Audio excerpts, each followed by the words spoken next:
Welcome back. So it's been 2 months since those devastating KZN floods. Officials visited and promises were made to help repair damage to homes and infrastructure. But the 1 billion rand flood relief made available by government has still not been spent. The KZN government says it sent all required documents to get access to the funds, but the National Treasury says it has not received any request for the money. Let's get some answers now from the Ad Hoc Committee on Flood Disaster Relief. Its chairperson, Jomo Nyambi, joins me now. Good morning, Mr. Nyambi. Thank you very much for your time. We believe it was during the session with the Ad Hoc Committee where the Finance Minister in fact revealed that they had not received any well-founded application for that 1 billion. Yet you've heard KZN says they have in fact sent. So is the problem perhaps linked to the term well-founded application here? Is that what we're dealing with?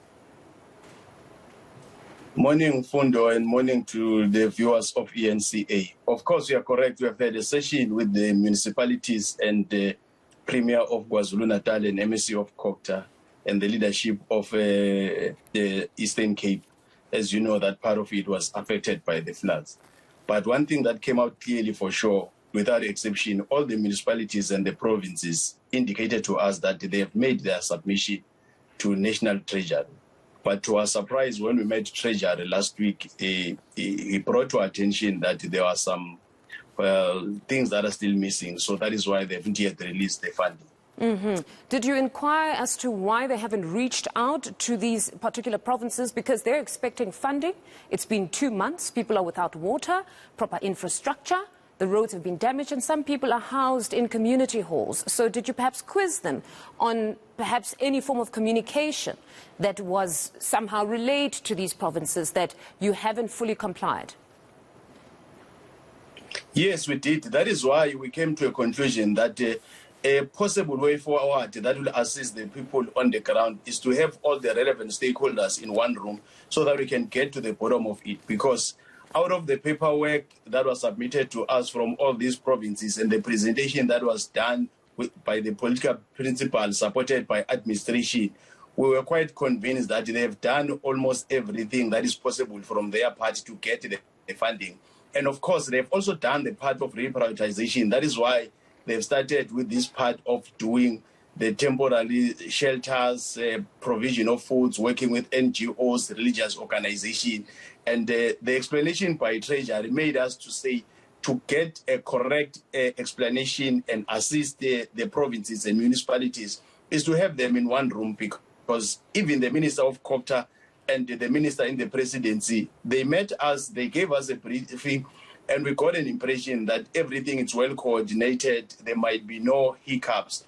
But once it was brought to our attention, the issue of documents, then it's then that we realize that the sooner we have all of them in one room, the better for those provinces and the municipalities, because you will understand that the municipalities are at the end of their financial year.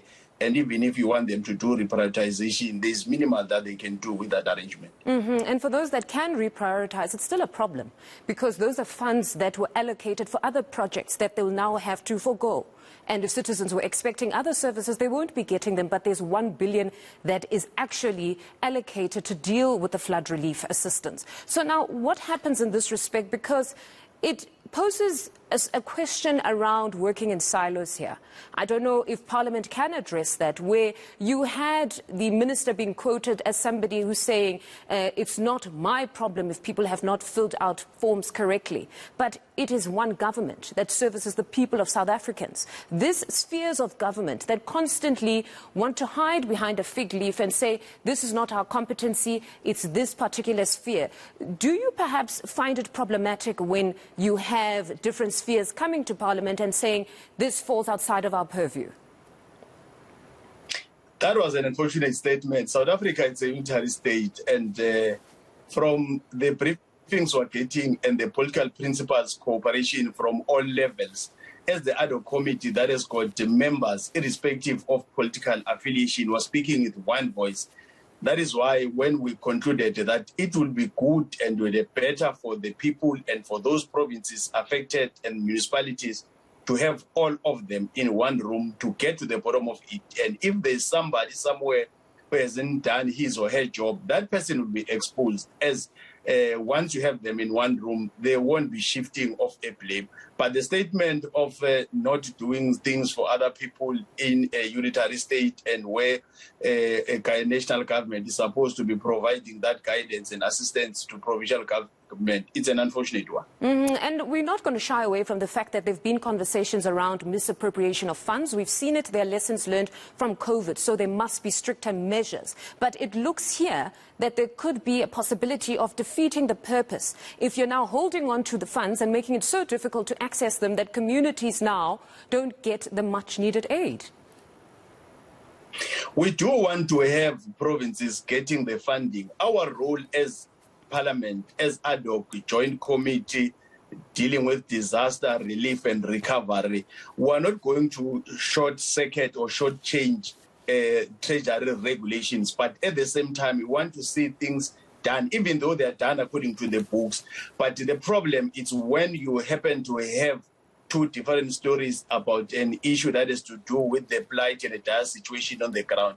But be that as it may, we are at the point where we can commend the role played by provincial government and national, of course, where you can see now that now they've started giving the temporary shelters to take people out of the halls, and that's something that is positive. But to get to the part of rehabilitation and recovery, the issue of reconstruction, where you have to deal with breaches and where you have to have serious financial implications, that's where the issue of getting funding from national kicks in.